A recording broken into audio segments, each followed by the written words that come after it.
안녕하세요. 포유 환율연구소입니다. 이번 시간에는 지난 시간에 이제 중국 경제가 심상치 않다. 3월 PMI 지수가 50 이하로 떨어졌다. 이 얘기는 이제 경기 불황이 아닌 경기 침체를 예고한다. 그런 이제 정보를 가지고 여러분을 찾아뵀는데 이번 시간에는 미국 2월 소비 지출도 굉장히 좋지 않다. 그래서 이제 3월도 좋지 않을 것 같다. 왜냐하면 1월 그 미국 증시가 이제 조정을 큰 폭으로 받으면서 2월 미국 소비 지출에 영향을 준 것 같아요. 그렇다면 이제 3월 15일이 주가 지수 바닥이었죠. 그러니까 그 3월 소비 지출도 정권 전문가들의 예상과 크게 밑돌 것 같다 이거죠. 그렇다고 하면 이제 미국 1분기 성장률 앞 시간에는 구체적인 그거 자료 없이 그냥 1분기 1월 증시가 안 좋았으니까 1분기 소비 지출이 안 좋을 것 같다라는 정도 얘기했는데 통계가 이제 나왔는데 시장의 전문가들은 그래도 2월에 소비 지출이 0.5%는 증가할 줄 알았는데 연율로 따지면 한 2% 증가죠. 그런데 0.2밖에 안 나온 거죠. 연율로 따져버리면 0.8%밖에 안 나오니까 예상보다 굉장히 나쁜 건데 그런데 이제 2월보다는 3월도 나빴으면 나빴지 좋아질 것 같지는 않다. 그래서 1분기 미국 GDP 성장률이 정말 기대에 미치지 못할 것 같다. 영업 실적도 역시 기대에 미치지 못할 거다. 라는 주제를 가지고 나왔습니다. 결국은 이제 1분기 성장률이 2월 한 달 그 소비 지출을 보면 2.0%가 안 나옵니다. 3월도 그럴 것 같거든요.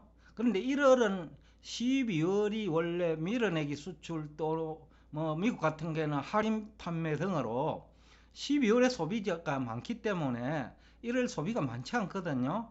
그런데 2월에는 조금 회복될 거로 시장에서는 많은 전문가들이 예상을 했는데 그 절반에도 못 미치는 거죠. 그러니까 1분기 성장률이 전문가들의 예상보다도 더 나빠질 것 같다. 원래 이제 시장은 그렇거든요. 예상보다 더 나쁘면 또 충격을 받고 조정을 받거든요. 그래서 4월 중에는 아마 조정이 시작되는 거 아니냐. 지난 앞 시간에도 얘기를 했지만은 지난주가 그 주가 지수 고점일 수 있다. 단기적으로 분기 단위로 그죠? 고점일 수 있다. 그 1분기 고점일 수 있다라는 거죠. 지난번에 물론 이제 실제 1월에 내리기 시작해 가지고 올라간 거는 이제 고점을 찍은 거 아니냐. 3월 말로 4월까지는 이어질 것 같다. 그래서 이제 오늘 이 주제를 가지고 나오는데 중국도 나쁘고 미국도 나쁘다는 거죠. 또 중국이 나빠지면 아시아 경제도 뭐 부정적인 영향을 받고 또 유럽이 중국과 거래가 많으니까 유럽도 나빠질 것 같다. 그러니까 일본기는 미국을 비롯해서 전 세계적으로 나빠질 것 같다. 그렇다면 이제 증시에도 부정적인 영향이 뭐 예상되지요. 그래서 이제 오늘 그 뭐 중국 얘기와 또 함께 이제 미국 얘기도 함께 하는 이유는 미국 증시도 이제 그 현금을 좀 확보할 때가 됐다. 보유 환율 연구소는 지난 3월 말경에 3월 마지막 주에 여러 차례 조심하라 라는 얘기를 했기 때문에 조정에 대비하라는 얘기를 여러 차례 했기 때문에 뭐 추가적으로 길게 설명할 필요는 없습니다.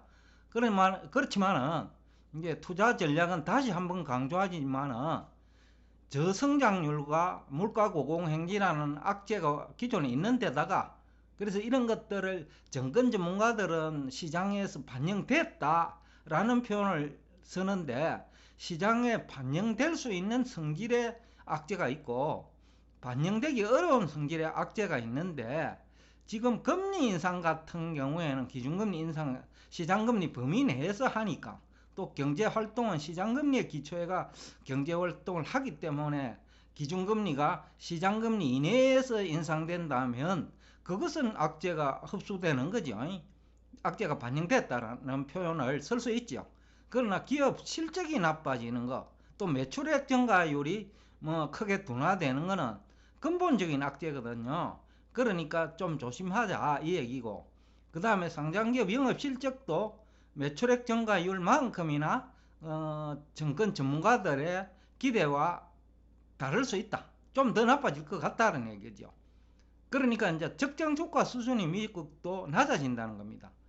금리는 오르고 기업의 성장률은 둔화되고 또 영업 실적까지 악화된다면, 물론은 이제 전분기 대비니까 EPS 주당 그 개선 정도가 이제 조금 낮겠죠. 지난해보다. 그렇지만 이제 그 인건비가 최근 한 6개월 동안 많이 올랐잖아요. 미국도요. 그러니까 이제 인건비 상승만큼은 영업 실적 악화 요인이 되죠. 그러니까 매출액 증가율이 그 인건비 상승률보다는 낮다라는 거죠.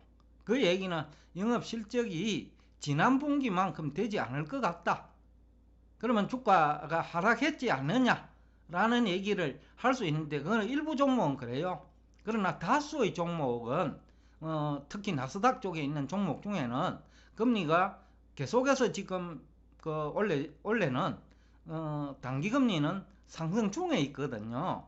그렇다 하면 나스닥 종목 중에서는 영업 실적이 더 나빠지는, 그러니까 적정 주가가 더욱더 낮아지는 기업이 적지 않을 거다.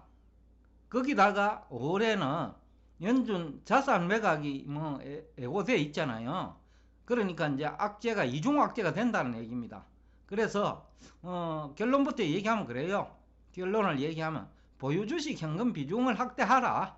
그리고 4월 말이나 올 중순에 재매수하자. 그때 이제 제조 PMI도 좀 나아지고 소비 지출도 좀 나아지고 그런 통계가 나올 때 투자를 하자라는 얘기를 하면서 오늘 여러분과 대화를 여기서 끝내겠습니다.